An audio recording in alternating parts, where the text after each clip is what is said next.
नागपुर के अंदर दंगे करे इन मुसलमानों ने। कितने मुसलमानों ने भारत के अंदर बोल दिया ये सब की सब नाजायज औलाद जो औरंगजेब की है। कोई नहीं बोलेंगे भाई, सब चुप और शांत बने रहेंगे। पाक महीने में मस्जिद के अंदर बलात्कार हो रहा है, पाक महीने में, और फिर माँ के लोगों ने उस मस्जिद को भी तोड़ा। बहुत बढ़िया। ऐसी मस्जिद और ऐसे मदरसे जहाँ पर बलात्कार हो रहा हो। महाराष्ट्र के मुख्यमंत्री ने कह दिया है कि औरंगजेब की जो ये कबर है इसको हटाना जाना चाहिए। बिल्कुल तोड़ेंगे भाई। भाजपा सरकार के जितने भी सरपंच, एमएलए, मंत्री, विधायक जितने भी हैं, प्रधानमंत्री जी से भी कहना चाहता हूं मैं आपको, ये आम जनता का टैक्स का पैसा है। इन आतंकियों को सिक्योरिटी मत दो, इन आतंकियों की इन कब्रों को सिक्योरिटी मत दो भाई साहब। ये हमारा पैसा है, आपका पैसा नहीं है। अगर आप लोगों ने छावा मूवी देखी है और उस छावा मूवी में संभाजी महाराज जी को कितनी पीड़ा दी गई, अगर उस पीड़ा के बाद आप सोचते हो कि मेरे बाप के 50 किले, मैं 1000 करोड़ का मालिक, मेरे घर पे 10 गाड़ी, तुम्हारे बाप की बबूती नहीं है। इसी रमजान के महीने में हमने एक 7 साल की बच्ची का बलात्कार देखा है भाई साहब। हमने इसी रमजान के महीने में 14 साल की बच्ची का बलात्कार वहां पर देखा। क्या कहते हैं ये अपने यहाँ पर मुरादाबाद के अंदर मुसलमानों ने करा। चार मुसलमानों ने 60 दिन तक एक बच्ची का बलात्कार करा बंद कमरे के अंदर। जब उस बच्ची के पेट से जो मल निकला ना, उस बच्ची के पेट से गौ माता का मांस निकला, तो किस मानसिकता के लोग हैं ये लोग। रमजान के पाक महीना बताते हैं, रमजान के पाक महीने में एक भी इस भारत की एक भी मस्जिद और एक भी मदरसे में क्या बोला गया कि उन 4 मुसलमानों को फांसी लगाओ? बताओ ना। नागपुर के अंदर दंगे करे इन मुसलमानों ने। कितने मुसलमानों ने भारत के अंदर बोल दिया ये सब की सब नाजायज औलाद जो औरंगजेब की है। कोई नहीं बोलेंगे भाई, सब चुप और शांत बने रहेंगे। मुसलमानों को औरंगजेब की पैदाइश मत बताइए। किनको? मुसलमानों को। मैं तो बोल रहा हूँ जो मुसलमान इनका फेवर कर रहा है। हाँ। जो मुसलमान का फेवर कर रहा है वो है इनकी उसकी माँ की खटिया पे आके धक्का मार के गया होगा रात को, तब वो पैदा हुआ है। अच्छा। और इसी रमजान के महीने के अंदर, सुनो मेरी बात, इसी रमजान के महीने के अंदर फरीदाबाद एनआईटी के अंदर धोच का एक मुल्ला, जिहादी सुअर, उसने एक 3.5 साल की बच्ची का बलात्कार करा। बलात्कार तो करा यार, गर्दन की हड्डियां तोड़ दी। सोच रहे हो उसकी मुंह का ही पार्ट यूज करा उसने। समझ रहे हो भारत के अंदर कौन लोग है लोग? एक भी मुसलमान आ रहा है क्या निकल करके? अगर आपकी बच्ची के साथ कल को गलत हुआ तो कितने मुसलमान आपके साथ कंधे से कंधा मिलाए खड़े हुए हैं?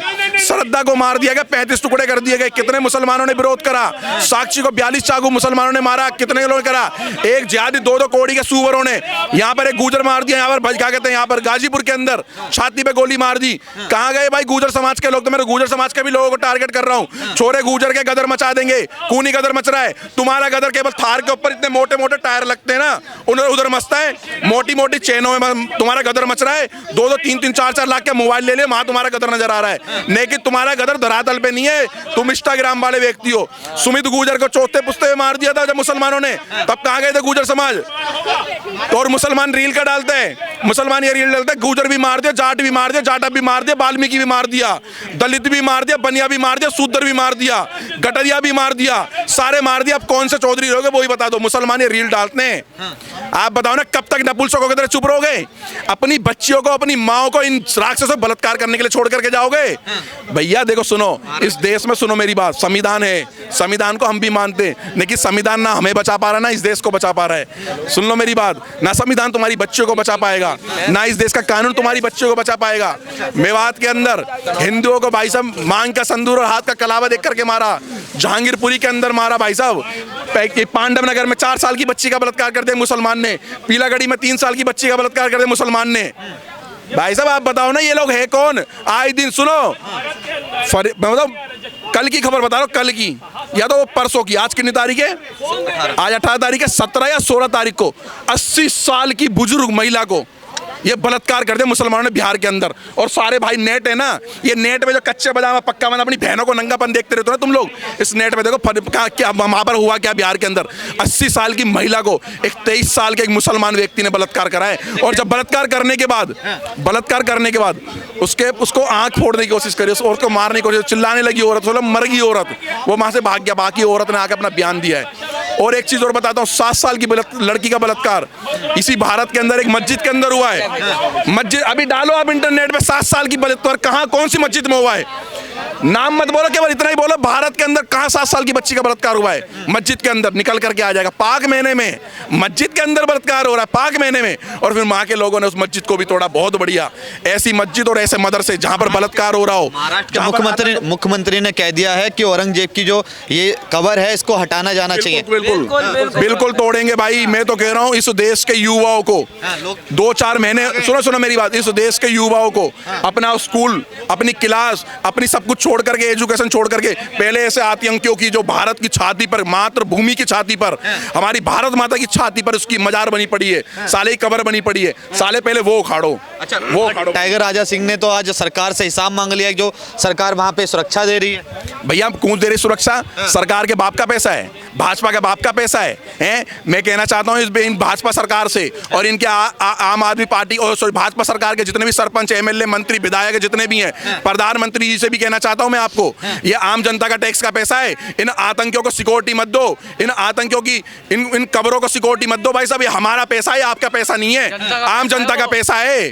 आप सोच रहे ना आपको लाएं तो इसलिए लाएं कि आप इन आतंकियों को भाई साहब बाहर घसीटे। और दिल्ली के अंदर आप क्या बता रहे हो?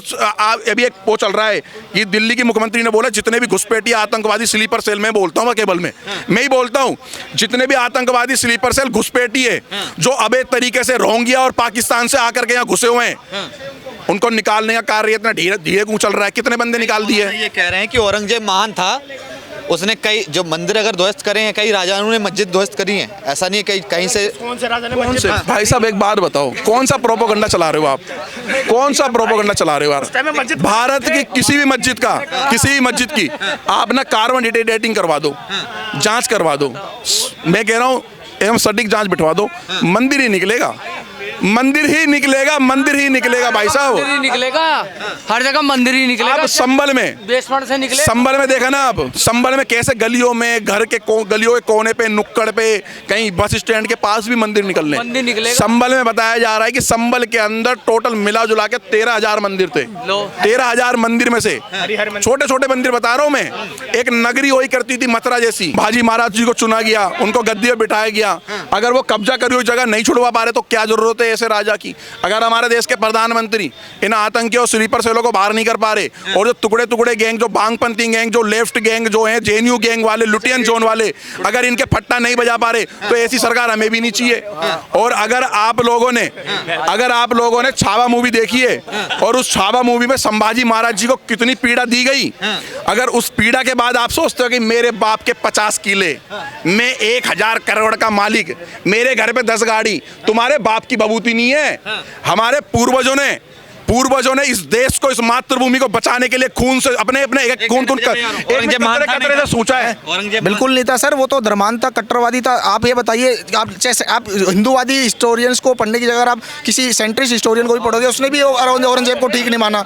जवाहरलाल नेहरू ने डिस्कवरी ऑफ इंडिया में लिखा है कि औरंगजेब एक कट्टरवादी धर्मांध था, उसको ठीक नहीं बताया किसी ने भी। कौन औरंगजेब को अपना दृष्टांत मानता है? हमारे दृष्टांत नहीं है। और एक सेकंड, औरंगजेब महान था, देखो चीज का महान था और क्यों महान था?